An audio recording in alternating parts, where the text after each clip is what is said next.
วันนี้เขามีเรื่องเราเล็กๆน้อยๆอยากจะเล่าให้ทุกคนฟังเนาะมันมีจุดผิดพลาดจุดหนึ่งเนาะที่อยากจะเล่าให้ทุกคนฟังกับการติดตั้งแปรเนาะคือมันเป็นจุดผิดพลาดหนึ่งที่ค่อยขึ้นไปแก้ไขที่เรียบร้อยแล้วแล้วก็มันจะมีปัญหาเนาะตามมาแต่เป็นปัญหาที่ค่อยทำได้รู้สึกว่าโอเคการมันมีจุดผิดพลาดเนาะเวลาที่ค่อยงัดไม่เนาะมันก็จะมีเป็นภูต่างๆเนาะที่ค่อยได้ถ่ายในคุณเบิงที่เทิงเนาะสำหรับเพื่อนหลังนี้เนาะเพราะว่าค่อยจะบ่แก้ไขเลยเนาะมันเป็นจุดเด่นหนึ่งที่อยากจะปามันเมียนเลยเนาะค่อยเมียนหาค่าของแปรเนาะรายการได้ค่าของแปรมันที่เรียบร้อยเนาะมันอยู่ที่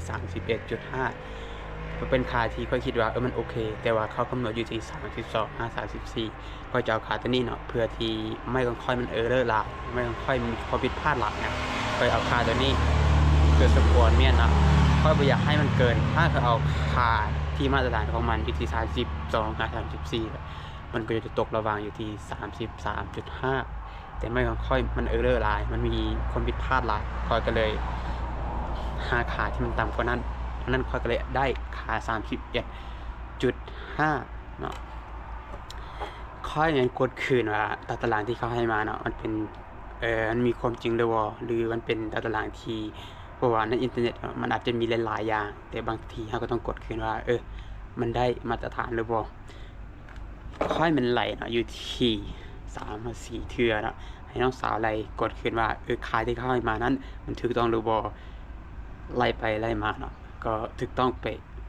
แต่มันมีจุดหนึ่งเนาะที่มันเด่นที่สุดในแหล่งข่าวตัวนี้เนาะเลยก็อยากบอกให้ทุกคนรู้ว่านี่เป็นการตัดแหล่งข่าวโดยการมุ่งซิกแพคเป็นการคิดวิตของชีวิตเนาะโดยปกติแล้วเคยตัดแหล่งข่าวโดยใช้แผ่นเมทัลซีฟหรือสังกะสีอลูซิงและก็เคยใส่กระเบื้องที่มีความยาวอยู่ที่1 เมตรก็เคยเห็นเนาะแต่ว่าตัวนี้เนาะเนื่องจากว่ามันจะเป็นระยะห่างของแปรมันจะหลายเนาะดังนั้นเนาะถ้ามีค่าเออร์เลอร์ค่าผิดพลาดอยู่ที่1 มิลเนาะในทุกๆระยะห่างของ1แปรถ้าสมมุติว่าเขามีอยู่ที่17แปรเราก็ต้องบวกอยู่ที่17มิลก็17มิลก็อยู่ที่ประมาณก็1 เซนกับ5กับ7ขีดขึ้นอยู่กับแบบของไม้ของเรานั้นมันได้มาตรฐานหรือบ่แต่ค่อยเห็นก็อยู่มันมีค่าเออร์เลอร์อยู่ในหนึ่งประมาณอยู่3 มิล 4 มิลหน่อย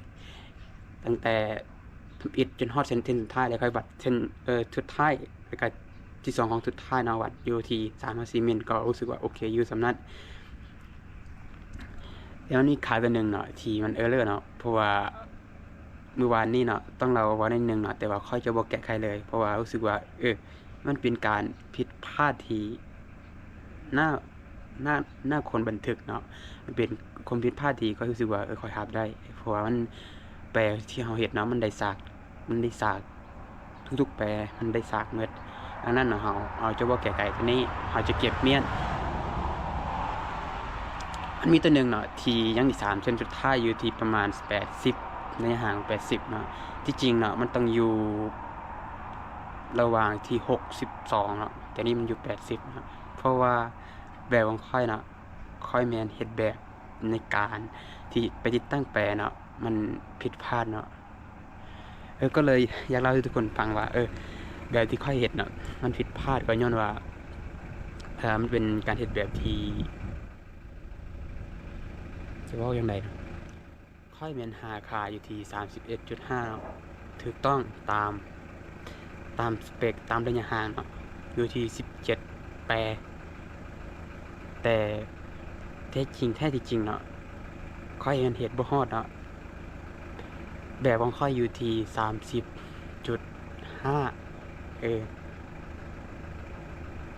ก็รู้สึกว่างงๆกับตัวเองว่าค่อยแม่นคิดไล่แล้วก็กดคืน31.5นั้นเป็นค่าที่ถูกต้องประมาณน่าจะบ่ต่ำกว่า10เทื่อนะแต่แท้ที่จริงเนาะตอนที่ค่อยเฮ็ดเนาะค่อยเอาน่าจะเป็น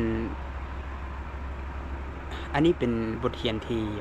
ค่อยอยากจะเมียนเนาะอยากจะเก็บความผิดพลาดจะบ่แก้ไขเลยเนาะเพราะว่าเป็นแหล่งข่าวที่เราสามารถที่จะมุ่งได้มันถูกต้องเพราะว่าระยะห่างของแปรมันได้ซากทุกอย่าง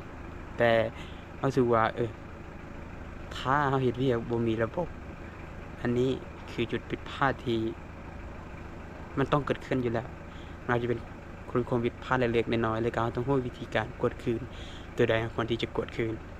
อันนี้ค่อยก็เลยจะเมียนจะบอกแก้ไขเลยเนาะรู้สึกว่าจุดนี้มันจะเป็นจุดเด่นในสายตาของคนอื่นแล้วก็จุดนี้มันจะเป็นจุดสังเกตของสายตาทุกๆคนและรวมกับสายตาของคนที่เห็นกับเรื่องนี้เนาะก็เลยจะเก็บเมียนแต่การเรื่องนี้เป็นสตอรี่แบบรู้สึกว่ามันน่าจดจำแล้วก็มันน่าจะเล่าให้ทุกคนฟังเนาะก็เลยอยากจะถ่ายแล้วก็มาเล่าให้ฟังเพื่อพนำกันนะแล้วก็นี่เป็นรู้สึกว่ามันดีหลายเนาะก็คลิปนี้ก็น่าจะจบเพียงเท่านี้เนาะ